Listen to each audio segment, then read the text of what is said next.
Lors d'un dîner dominical, mon père a déclaré « Ton frère est le seul à travailler dur ici ».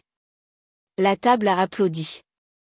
J'ai calmement répondu « Dans ce cas, il n'aura plus besoin des 3000 € que je lui paie pour son loyer chaque mois. » Mon frère s'est étouffé avec sa boisson. Maman a murmuré son nom. Et puis, je m'appelle Claire, j'ai 27 ans, et j'ai toujours été celle de la famille qui gardait la tête basse, travaillait, payait ses factures et n'attendait pas grand-chose en retour. Pas de drame, pas de grands discours. Mais cette histoire commence par une chose qui m'a fait rire. Un SMS de ma mère. Il est arrivé un jeudi après-midi. J'étais à mi-chemin d'un tableau Excel au travail quand il est apparu, dîner de dimanche, 18h précise. Grande nouvelle. Nous fêtons Pierre. J'ai éclaté de rire. Fêter Pierre. J'ai failli répondre, pourquoi, il a enfin pensé à changer les piles du détecteur de fumée. Je n'ai pas envoyé ça. Au lieu de cela, j'ai répondu, pourquoi? Maman n'a pas répondu. Quelques heures plus tard, elle a ajouté, ton père a invité tout le monde. Mamie arrive. Tonton Marc, tati Isabelle, même Sarah et Thomas viennent en voiture. C'est important. Cela m'a interpellée.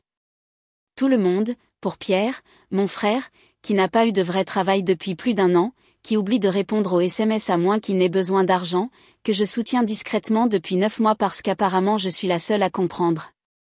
Mais Pierre, je n'y croyais pas, mais j'étais curieuse. Et si mon père avait orchestré toute cette production, je voulais savoir ce qu'il considérait comme important. Alors, je me suis présentée. Le dimanche, la maison ressemblait à une carte postale, des guirlandes, des chaises supplémentaires autour de la table, l'un de ces gâteaux achetés en magasin avec un glaçage générique sur lequel était écrit « Félicitations » en lettres rouges inégales. Je suis entrée et j'ai immédiatement senti l'odeur du gratin dauphinois de maman, qui ne sort que pendant les fêtes ou quand quelqu'un gagne un procès de garde d'enfant. Je lui ai demandé « Qu'est-ce qu'on fête ?» Elle a souri et a dit « Attends que tout le monde soit assis. » Ça ne semblait pas normal. Ma famille ne fait pas de suspense. Nous faisons des restes, des assiettes en carton et des commentaires en aparté. La table était pleine. Les gens riaient, sirotaient du vin, complimentaient la cuisine de maman. Pierre est arrivé 15 minutes en retard, bien sûr. Lunettes de soleil sur la tête, tenant son téléphone comme s'il attendait un appel important. Il a embrassé mamie sur la joue, a appelé ma tante, ma chérie, et a fait tout son numéro, je suis tellement occupée, qu'il fait quand il veut de l'attention. Puis mon père s'est levé, verre à la main, grand sourire aux lèvres. Le silence s'est fait dans la pièce. Ah Pierre. Il a dit, le premier de la famille a acheté une voiture neuve. Une BMW 2020 toutes options, payée par son propre travail acharné. La pièce a éclaté. Mamie a applaudi. Rachel a haleté. Thomas a fait ce sifflement odieux qu'il fait quand quelqu'un reçoit une promotion. Je suis restée assise, les yeux clignotants. La voiture. C'est ça la grande nouvelle. Pierre a sorti son téléphone et a commencé à montrer des photos. Intérieur en cuir argenté brillant, panneau de concessionnaire en arrière-plan. J'ai demandé, comment as-tu payé ça? Il a haussé les épaules. J'ai bossé, j'ai économisé, tu sais, enfin je bouge. J'ai penché la tête. Quel bouge? Il a esquivé la question. Et puis mon père m'a regardé en souriant et a prononcé cette phrase qui m'a frappé comme un coup de poing. Ton frère est le seul à travailler dur ici. Rire. Applaudissements. Je n'ai même pas cligné des yeux. J'ai juste dit, alors il n'aura pas besoin des 3000 € que je lui paie pour son loyer chaque mois. Silence. Pierre s'est étouffé. Littéralement étouffé avec son vin. Maman a murmuré son nom. Puis sont venues les questions. D'abord de ma cousine Sarah. Attends, tu paies son loyer? Et puis de tonton Marc. 3000 € par mois? Tu es sérieuse? Je n'ai pas dit un mot de plus. J'ai juste regardé le visage de mon frère se décomposer. Il a essayé d'en rire, mais personne n'a ri avec lui. Et c'est là que tout a commencé à s'effondrer. Personne n'a bougé pendant quelques secondes après que je l'ai dit. On pouvait presque entendre le bourdonnement du réfrigérateur de la cuisine. Pierre s'est figé, fixant son assiette, faisant semblant de ne pas m'avoir entendu. Les rires qui avaient rempli la pièce quelques secondes auparavant avaient disparu. Juste disparu. Tous les visages ont changé en même temps, comme s'ils essayaient de savoir si je plaisantais. Maman a été la première à parler. Claire, qu'est-ce que tu veux dire par tu paies son loyer? J'ai gardé ma voix égale. Pendant les 9 derniers mois, j'ai payé 3 000 € chaque mois pour qu'il ne soit pas expulsé. C'était comme si j'avais laissé tomber une bombe sur la table. Pierre a immédiatement essayé de se rattraper. Ce n'est pas comme ça. Elle m'a aidé 1 ou 2 fois, mais je la rembourse. Je n'ai même pas eu besoin de répondre. Tati Isabelle s'est tournée vers lui, les sourcils levés. 3 000 € par mois, ce n'est pas 1 ou 2 fois. Mon oncle a posé sa fourchette. Attends. Tu es en train de me dire que tu vis au crochet de ta sœur et que tu achètes une BMW? Pierre a un peu repoussé sa chaise comme s'il était prêt à argumenter. J'avais des économies, d'accord? J'ai travaillé sur des projets. Les choses s'améliorent. Vous ne comprenez tout simplement pas comment les affaires fonctionnent maintenant. C'est là que mon père a sauté, clairement irrité. Ça suffit. Pierre fait quelque chose de sa vie. Il tisse des liens, travaille dur, et tout le monde ne comprend pas ce genre d'énergie. Il est jeune, il est ambitieux. Laissez-le profiter de son succès. Je l'ai regardé et j'ai senti ma mâchoire se crisper. Vous appelez ça le succès? Le ton de papa s'est aiguisé. Tu ne sais pas comment soutenir ta famille. Tu es toujours si négative. Avant que je puisse répondre, maman a coupé court. Quelles économies, Pierre? Il a hésité. On pouvait le voir. Ce petit éclair de panique avant qu'il ne parle. J'avais un peu de reste de mes activités de pigiste, et j'ai contracté un petit prêt. C'est gérable. Maman a cligné des yeux. Tu as contracté un prêt pour une voiture? La pièce est redevenue silencieuse. Mamie, qui n'avait pas dit un mot de toute la soirée, a finalement parlé. Tu as acheté une voiture avec de l'argent emprunté? Pierre a essayé de minimiser. Ce n'est pas grave. Tout le monde le fait. Il faut avoir l'air de réussir pour réussir. C'est là que Rachel, ma cousine, s'est penchée en avant. Donc, tu es endetté pour une voiture que tu ne peux pas te permettre pendant que Claire paie ton loyer? Pierre est devenu rouge. J'ai dit, je la rembourserai. Tati Isabelle a dit doucement. Quand? Avec quoi? Il n'a pas répondu. Papa a soupiré et s'est frotté le front. Vous ne comprenez rien. Il prend des risques, il ne joue pas la sécurité comme certaines personnes. Il a de la vision. Je n'ai même pas répondu. C'est maman qui l'a fait. La vision ne paie pas les factures, Marc. Son ton était plat. Rien que cela a figé toute la table. Puis elle s'est de nouveau tournée vers Pierre. Sais-tu même combien tu lui dois maintenant? Il a baissé les yeux. J'ai gardé le compte. J'ai dit, c'est intéressant parce que moi aussi. Il n'a pas levé les yeux. Sarah, mon autre cousine s'est soudainement souvenue de quelque chose. Je ne t'ai pas proposé un poste dans mon entreprise il y a quelques mois? Tu as dit que tu étais trop occupée avec des clients. Je suppose que ces clients étaient imaginaires. Tonton Marc a hoché la tête. Oui, et je me souviens lui avoir prêté 500 balles l'année dernière. Je n'ai jamais revu ça. Ça a commencé à se répandre autour de la table, une voix après l'autre. Tout le monde avait une histoire.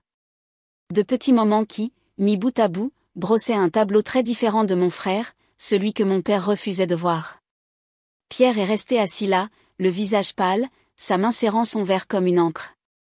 Maman s'est finalement levée et est sortie de la pièce sans un mot. Le bruit de ses pas à l'étage était plus fort que tout le reste. Papa avait l'air furieux, surtout contre moi. Tu n'avais pas besoin de l'humilier comme ça devant tout le monde. J'ai croisé son regard. Je n'avais pas prévu de le faire, mais je suis fatiguée de faire semblant. Personne n'a parlé après ça, pas même mamie. Pierre a murmuré quelque chose à propos de ne pas avoir besoin de rester là et de se faire attaquer. Il a attrapé sa veste et est parti. Le bruit de la porte d'entrée qui claque a résonné dans toute la maison.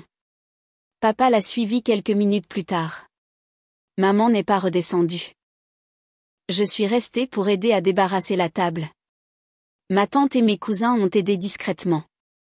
Personne ne disait grand-chose. Lorsque la dernière assiette était dans l'évier, maman est finalement descendue, les yeux rouges. Elle m'a demandé doucement, « Pourquoi ne nous as-tu pas dit ?» J'ai dit, « Parce que je pensais que si je lui laissais du temps, il apprendrait. » Je ne voulais pas le gêner.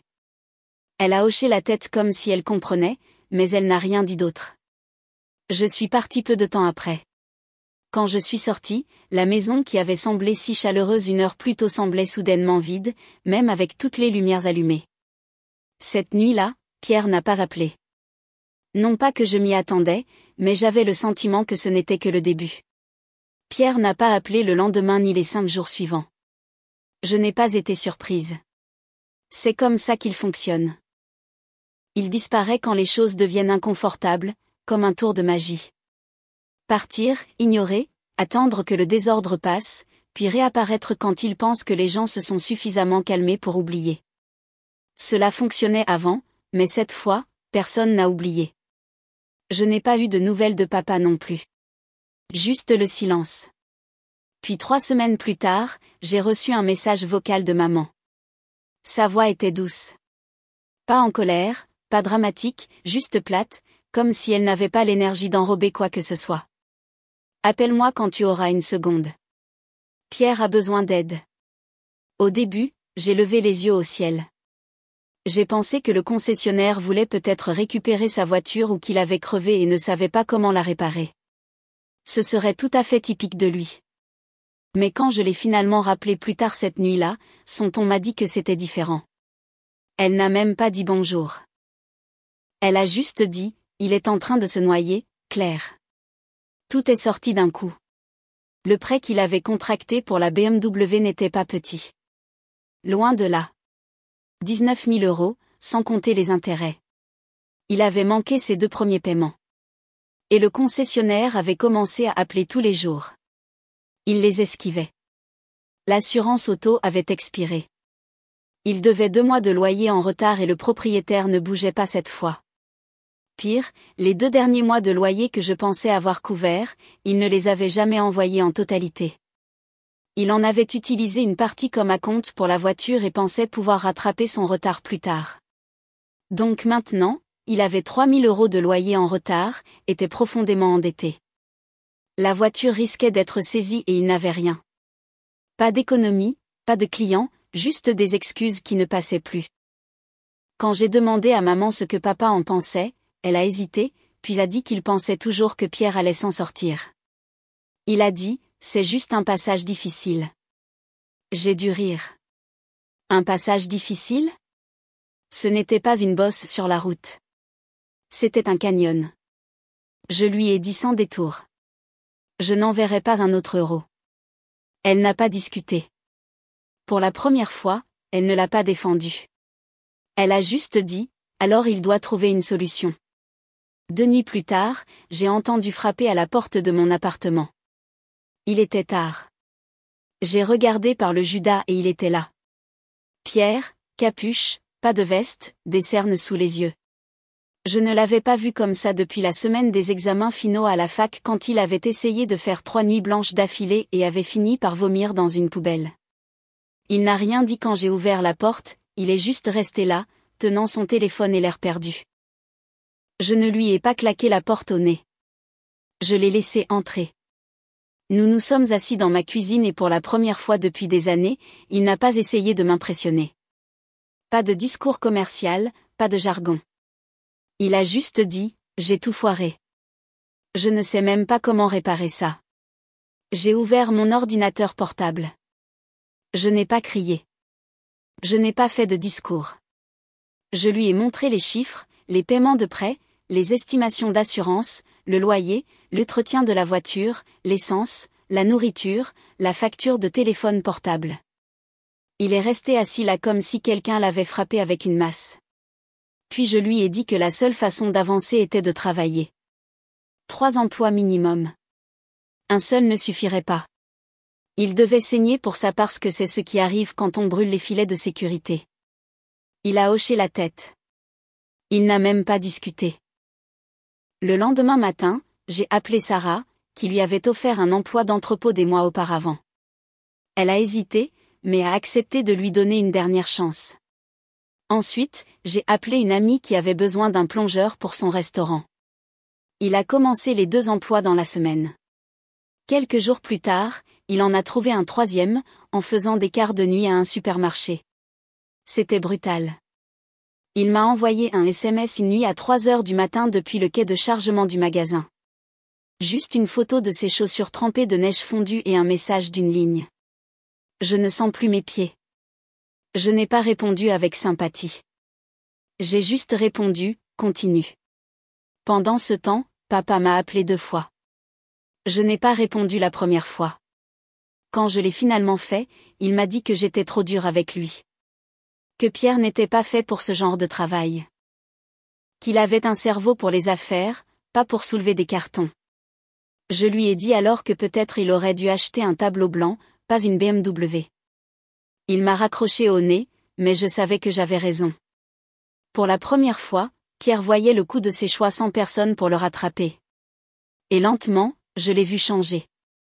Il a commencé à préparer ses propres déjeuners, se réveillait sans que je lui envoie de SMS, a arrêté de poster des selfies devant des voitures de luxe qui ne lui appartenaient pas. Il a même commencé à tenir un petit carnet où il suivait chaque euro dépensé. Il n'était pas parfait. Il était épuisé, stressé et à bout de nerfs. Mais pour la première fois, je n'ai pas vu un garçon jouer à l'adulte. J'ai vu un homme essayer, vraiment essayer de sortir de son propre désordre.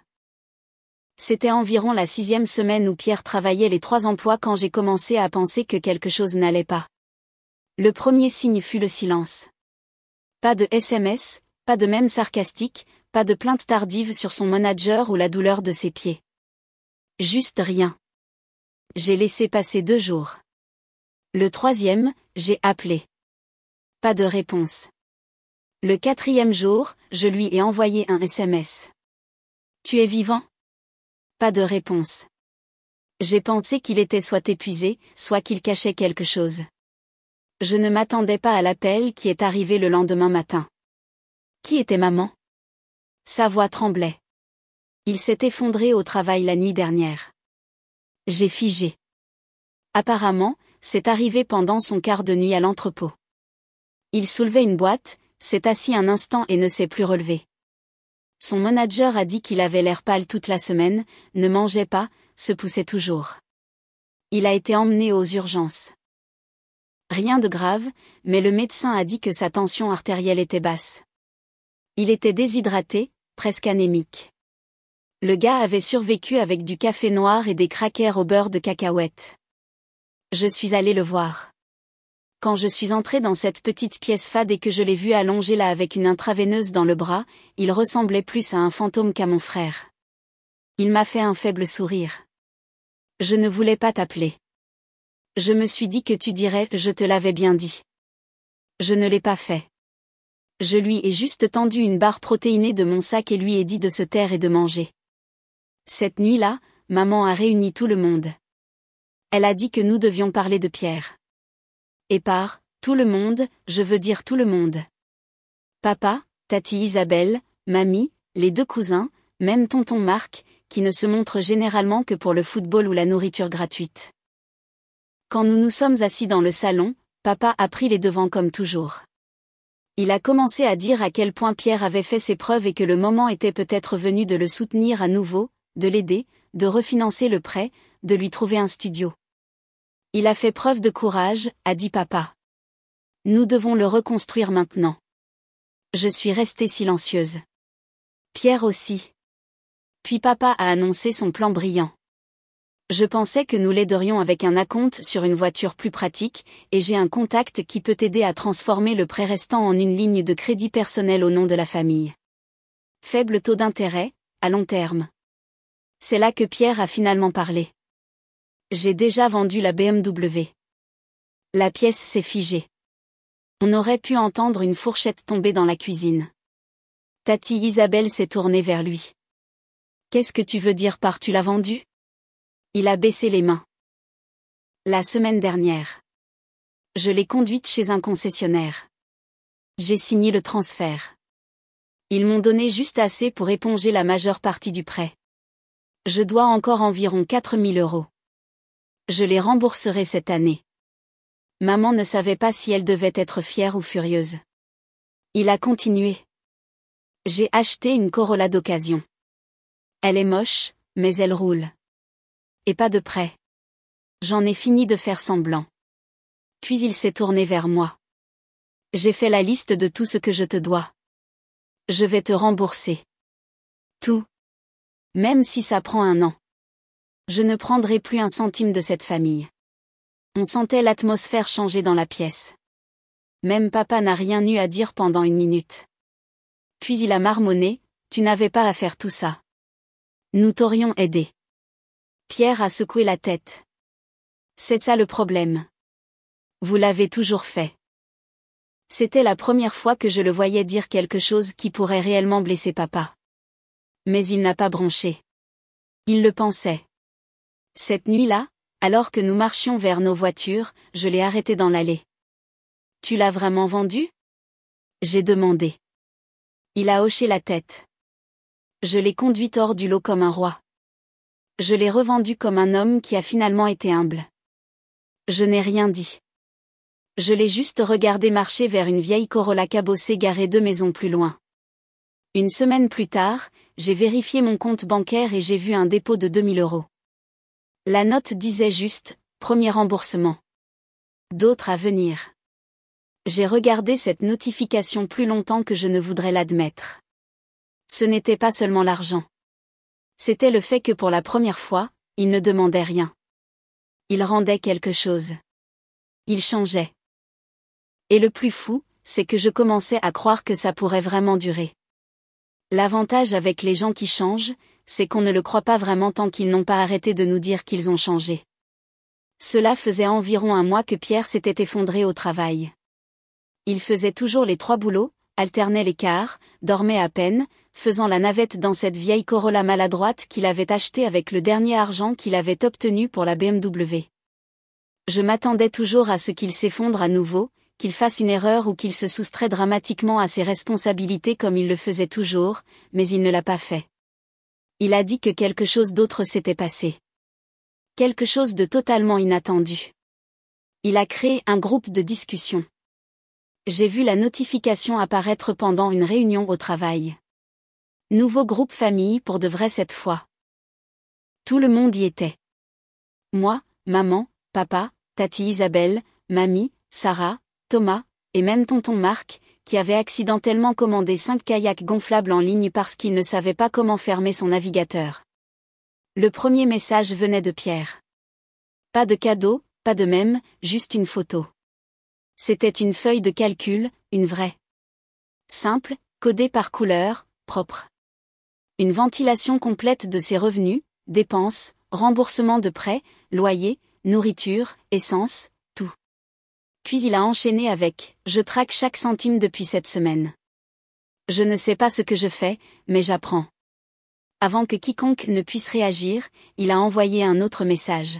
« Je me suis inscrit à un atelier d'éducation financière ce week-end. Non, je ne suis pas sous la menace d'une arme. Quelqu'un d'autre est intéressé ? » J'ai lu ça 2 fois. C'était le même frère qui avait l'habitude de me faire un virement de 7 € avec la légende, loyer, et de dépenser le reste de sa paie en basket ou en cartouche de vapoteuse. Et maintenant, il nous invitait à un atelier de budgétisation. Tati Isabelle a répondu en premier. Je suis partante. Je voulais apprendre ça de toute façon. Puis maman, je suis fière de toi, mon chéri. C'est énorme. Même mamie a essayé. Elle a envoyé un message vocal par accident qui s'est avéré être elle qui fredonnait la roue de la fortune. Nous l'avons tous ignoré. Papa n'a pas répondu tout de suite. Il ne savait probablement pas quoi dire, mais quelque chose a changé cette semaine-là. Au dîner dominical suivant, celui-ci plus calme. Pas de ballon ni de discours ridicules. Pierre est arrivé tôt. Il a apporté des courses, pas des fleurs, pas de plat à emporter. Des courses, de vrais trucs pour le repas. Il a aidé maman dans la cuisine, a fait la vaisselle sans qu'on lui demande, a nettoyé son propre désordre. Il ne s'est pas assis les pieds sur la table basse ni n'a disparu pour faire défiler son téléphone comme il le faisait habituellement. Et après le dîner, il m'a pris à part. Il m'a tendu une petite enveloppe, a dit, pas de discours. Ouvre-la juste quand tu seras rentré. À l'intérieur, il y avait 10 billets de 100 € et un mot manuscrit qui disait « Un mois de loyer, pour de vrai cette fois, pas d'intérêt, juste de la gratitude, d'autres à venir. » Je suis restée avec ça pendant longtemps. Ce n'était pas l'argent. C'était le fait qu'il tenait les comptes, qu'il se souvenait, qu'il tenait ses promesses. Mais le moment qui m'a le plus frappé n'a pas été le mien, ce fut celui de maman. Elle m'a appelé quelques jours plus tard et m'a dit « Tu sais ce qu'il fait le jeudi ?» Je n'en avais aucune idée.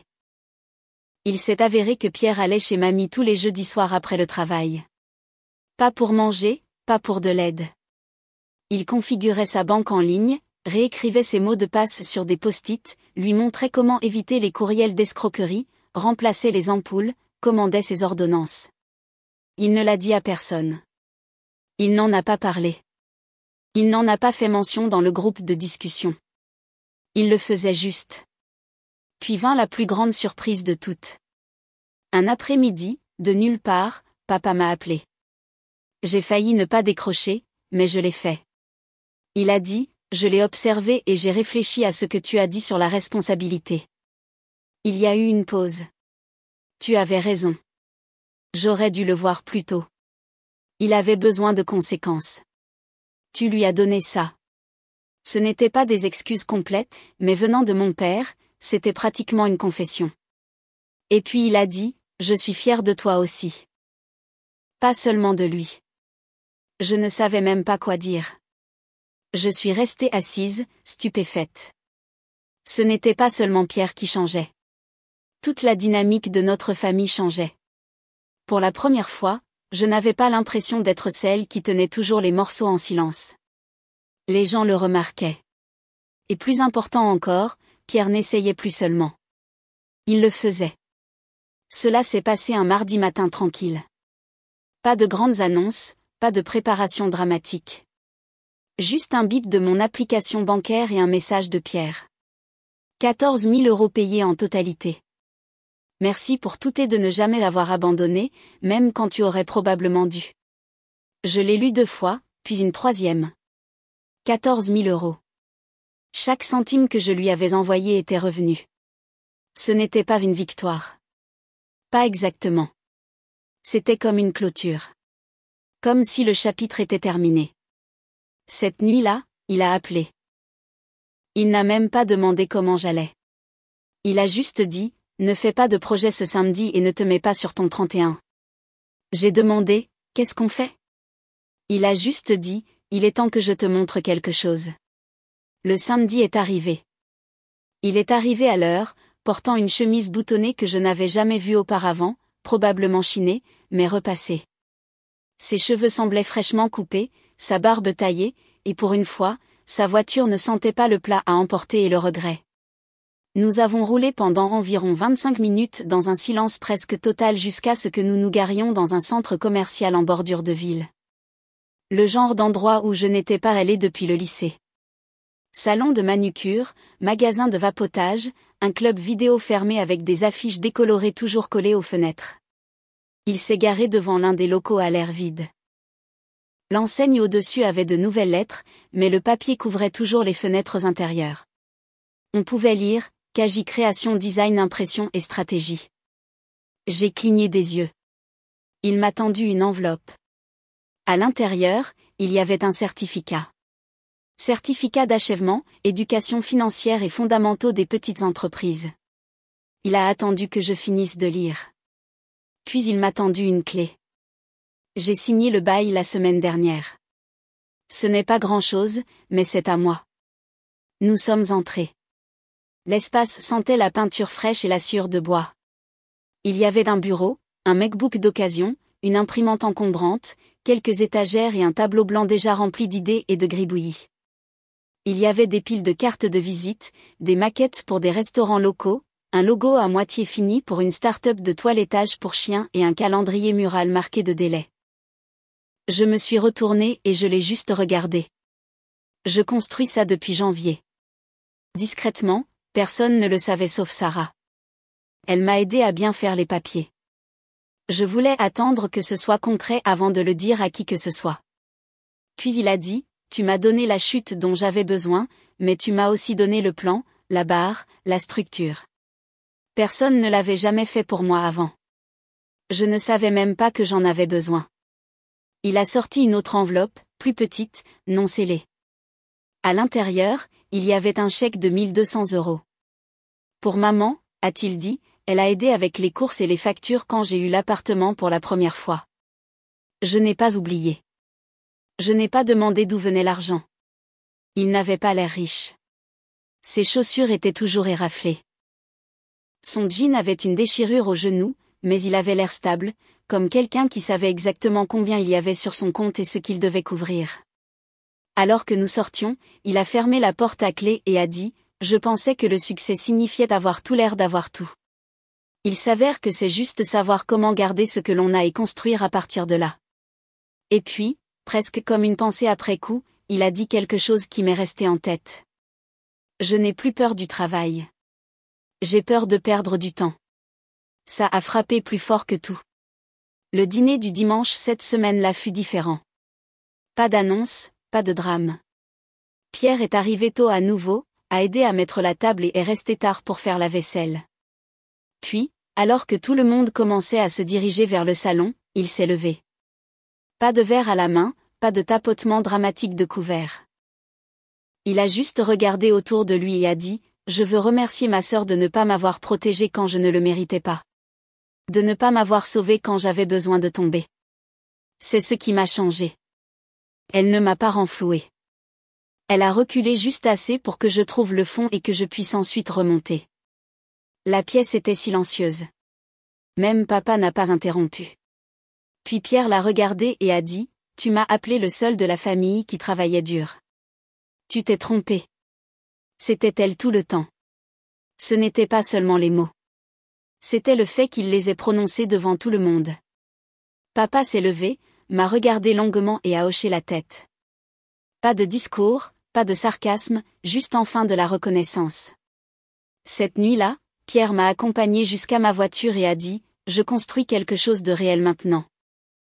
Et quand j'embaucherai mon premier employé à temps plein, je veux que tu m'aides à les intervieweurs parce que c'est grâce à toi que j'ai cette chance. » Je suis rentrée en silence, pensant à tout le chemin parcouru.